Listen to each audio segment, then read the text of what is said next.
Assalamualaikum, nama saya Muhammad Ruknuddin Barzali. Nombor kad matrik saya adalah C20A1142. Okey, hari ini saya akan menerangkan tentang report subjek teori reka bentuk dan tajuk yang saya pilih adalah Art Nouveau. Art Nouveau ialah gaya seni, seni bina dan seni gunaan antarabangsa, terutamanya dalam seni hiasan. Gaya ini juga dikenali dengan nama yang berbeza dalam bahasa yang berbeza. Contohnya, Jugendstil dalam bahasa Jerman, Stil Liberty dalam bahasa Itali dan Modernism dalam bahasa Catalan, manakala dalam bahasa Inggeris pula dikenali sebagai gaya moden. Art Nouveau pula antara 1890 dan 1910 semasa zaman Belle Époque dan merupakan reaksi terhadap seni akademik, eklektisisme dan historisisme, seni bina dan hiasan abad ke-19. Hal ini Art Nouveau sering diilhamkan oleh bentuk semula jadi seperti lengkungan tumbuhan dan bunga yang berliku-liku. Ciri-ciri lain bagi Art Nouveau ialah dinamisme dan pergerakan sering diberikan oleh asimetri atau garisan cambuk dan penggunaan bahan moden terutamanya besi, kaca, seramik dan konkrit. Kemudian untuk mencipta bentuk luar biasa dan ruang terbuka yang lebih besar. Objektif utama bagi Art Nouveau adalah untuk memecahkan perbezaan tradisional antara seni halus dan seni gunaan. Selain itu, Art Nouveau paling banyak digunakan dalam reka bentuk, dalaman, seni grafik, perabot, seni kaca, tekstil, seramik, barang kemas dan kerja logam. Hal ini menyebabkan gaya Art Nouveau bertindak balas kepada ahli teori terkemuka pada abad ke-19 seperti arkitek Perancis Eugène Emmanuel, Viollet-le-Duc dan juga pengkritik seni British John Ruskin. Manakala di Britain, Art Nouveau dipengaruhi oleh William Morris dan pergerakan seni dan kraf.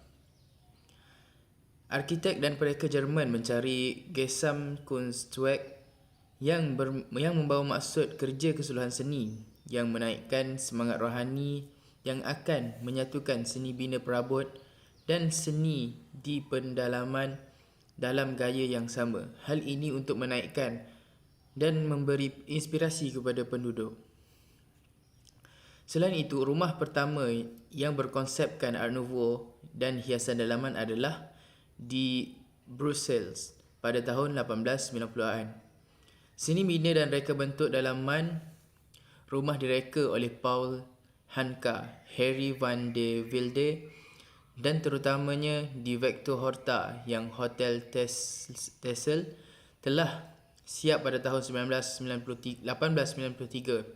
Art Nouveau bergerak pantas ke Paris di mana telah diadaptasi oleh Hector Guimard yang melihat karya Horta di Brussels dan menggunakan gaya untuk pintu masuk Paris Metro baharu. Beliau mencapai kemuncaknya pada pameran antarabangsa Paris 1900 yang memperkenalkan Art Nouveau artis seperti Louis Tiffany. Hal ini muncul dalam seni grafik dalam poster Alpomocha dan barangan kaca Reine Lalique dan Emily Gill. Art Nouveau merebak ke seluruh Eropah. Hal ini bukan sahaja di ibu kota tetapi dia juga merebak di bandar-bandar dan berkembang pesat yang ingin mewujudkan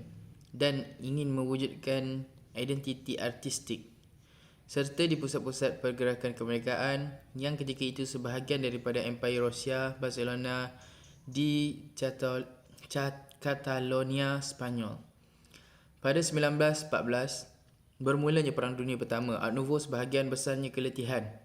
Pada tahun 1920-an, Art Nouveau telah digantikan dengan gaya seni bina dan hiasan yang dominan oleh Art Deco dan kemudian Modernism. Gaya Art Nouveau mula mendapat perhatian yang lebih positif daripada pengkritik pada akhir 1960-an dengan pameran utama karya Hector Guimard di Museum Seni Moden pada tahun 1970. Okey, seterusnya adalah saya akan menerangkan tentang tokoh Art Nouveau yang saya pilih. Saya memilih tokoh yang bernama Adolf Hohenstein. Okey, saya akan menerangkan tentang latar belakang beliau. Tarikh lahir 18 Mac 1854. Tempat lahir beliau adalah di Saint Petersburg. Tarikh kematian beliau adalah 12 April 1928 di Bonn College, Rhine-Westphalia, Utara Jerman. Beliau anak kepada Julius Hohenstein dan Laura Hohenstein, suami kepada Edwig Hohenstein. Okey, pekerja beliau adalah pelukis Jerman, bekerja terutamanya di Itali, pengiklan, ilustrator, pereka seni dan pereka pakaian. Okay, seterusnya pada tahun 1879, Adolf Hohenstein telah menetap di Milan, Itali. Beliau menjadi pereka set dan pakaian untuk La Scala dan teater. Semasa di sana beliau telah bertemu dengan penerbit muzik yang bernama Giulio Ricordi. Pada tahun 1889, beliau mula bekerja untuk bengkel grafik Ricordi. Namun Adolf Hohenstein bekerja tidak lama dan kemudian beliau menjadi pengarah artistik yang bertanggungjawab ke atas bahagian grafik. Beliau telah mencipta poster untuk La Bohème dan Tosca serta publicity untuk Campari, Buitoni dan Corriere della Sera, postcard kulit untuk markah dan buku kecil. Karya beliau terus meliputi dimensi teater, senario dan almari pakaian untuk beberapa karya. Antaranya ialah Giuseppe Verdi Falstaff pada 1993 dan sebahagiannya karya Guido Puccini.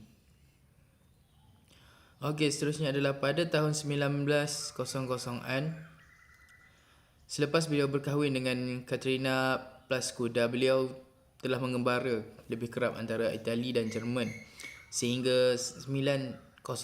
Pada tahun itu beliau telah memenangi pertandingan untuk simbol grafik dan poster untuk Esposizione per il Traforo del Simpoine.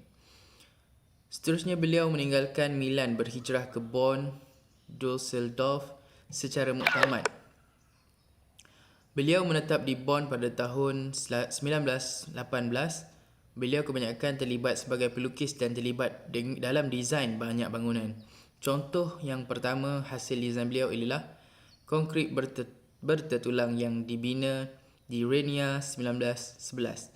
Pada akhirnya Adolf Hohenstein meninggal dunia di Bonn pada tahun 12 April 1928. Okey, seterusnya saya akan menerang 3 karya Adolf Hohenstein. Karya yang dihasilkan oleh Adolf Hohenstein kebanyakan lebih kepada poster dan juga bangunan. Okey, karya yang pertama adalah bertajuk Iris. Media dia adalah litografi warna. Okey, image di atas menunjukkan karya seorang artis kelahiran Jerman iaitu Adolf Hohenstein pada 1854 hingga 1928. Karya tersebut adalah untuk mempromosikan opera bertajuk Iris. Iris ialah opera 3 lakonan oleh Pietro Mascagni kepada Liberto Itali, asal oleh Ligui Illica. Ia ditayangkan pada 22 November 1898 di Teatro Cotanzi di Rome. Cerita ini berlatarkan Jepun pada zaman legenda. Okey, seterusnya adalah karya yang berjudul Orange a Volta 1898. Okey, karya di atas dilakukan bagi mempromosikan sambutan ulang tahun ke-100 penciptaan bateri elektrik di Alessandro Volta 1754 hingga 1827. Volta lah yang bertanggungjawab untuk banyak ciptaan dan penemuan awal berkaitan elektrik. Hal ini dalam karya tersebut terdapat dua wanita yang bersyukur meraihkan kehidupan kerja mereka yang lebih mudah berkat Volta. Karya di atas berjudul Monte Carlo menggunakan konsep Art Nouveau dalam penghasilannya. Hal ini dikatakan demikian kerana ciri-ciri Art Nouveau dapat dilihat melalui penggunaan garisan yang panjang berliku dalam poster tersebut. Okey, seterusnya saya akan menerangkan hujah saya dengan Art Nouveau. Pada pendapat saya setuju dengan gaya seni Art Nouveau ini. Seni Art Nouveau ini merupakan gaya seni yang dapat merubahkan konsep seni. Hal ini dikatakan demikian kerana bukan hanya pada lukisan semata-mata. Hal ini, seni juga dapat diterapkan pada bangunan dengan menerapkan gaya seni Art Nouveau. Gaya seni harus terus dikekalkan dan terus dikembangkan kerana dengan gaya seni ini, karya atau bangunan yang menerapkan gaya seni Art Nouveau dalam penghasilannya akan terlihat lebih unik dan cantik. Okay, selain itu, gaya seni Art Nouveau juga telah menyumbang banyak kebaikan. Hal ini dikatakan demikian kerana gaya ini dapat merubah cara pemikiran tentang seni. Reka bentuk Art Nouveau datang daripada carian yang sama untuk menghasilkan bentuk baru dalam alam semula jadi, tetapi mengambil jalan yang lebih artistik menggunakan lengkungan berliku-liku yang menyapu dan reka bentuk yang lebih radikal. Art Nouveau boleh diterapkan dengan semua bahan seperti besi, tuang dan keluli, kaca dan seramik digunakan secara meluas. Okey, seterusnya saya akan menerangkan bagaimana Art Nouveau dapat mengubah cara hidup. Okey, pada pendapat saya, Art Nouveau ini telah mengubah persepsi seni dalam masyarakat. Hal ini, Art Nouveau telah diterapkan pada setiap rekaan, contohnya pada bangunan, reka corak pakaian dan lain-lain. Okey. Yang pertama adalah Art Nouveau dapat mengubah cara hidup dan adalah mempengaruhi reka bentuk bangunan pada masa kini. Kalau kita dapat lihat, reka bentuk bangunan setiap negara membangunkan gaya dengan cara mereka sendiri, tetapi mereka semua mempunyai elemen reka bentuk yang sama. Okey, seterusnya adalah Art Nouveau juga dapat mengubah cara hidup adalah dengan mempengaruhi corak pada hiasan dalaman, contohnya pada tekstil dan kertas dinding. Hal ini dikatakan demikian kerana tekstil dan kertas dinding merupakan salah satu elemen penting dalam reka bentuk dalaman Art Nouveau. Gaya reka bentuk yang didominasikan oleh bahan semula jadi, warna ashy dan garisan lembut dan bulat. Berikut merupakan contoh desain Art Nouveau pada zaman sekarang. Okey, akhir sekali adalah kesimpulan. Kesimpulannya, Art Nouveau dapat mengubah cara hidup. Hal ini dikatakan demikian kerana nilai estetika amat penting bagi memastikan keselesaan. Makna estetika ialah cabang falsafah yang mengkaji konsep yang berkaitan dengan keindahan. Oleh itu, Art Nouveau mula digunakan secara meluas dalam bentuk organik, keluk, terutama bunga dan tumbuh-tumbuhan. Selain itu, Art Nouveau juga dapat dilihat pada ukiran kayu Jepun untuk penampilan keluk corak, satu perbezaan yang kuat untuk ruang dan skrin rata. Juga diilhamkan daripada Art Nouveau. Hal ini Art Nouveau sampingan yang baik adalah pertimbangan gaya yang lengkap. Ini bermakna Art Nouveau sama ada dalam gaya, reka bentuk dalaman, perabot, tekstil, reka bentuk seni bina, peralatan dan seni lampu dan lain-lain mempunyai skala grade.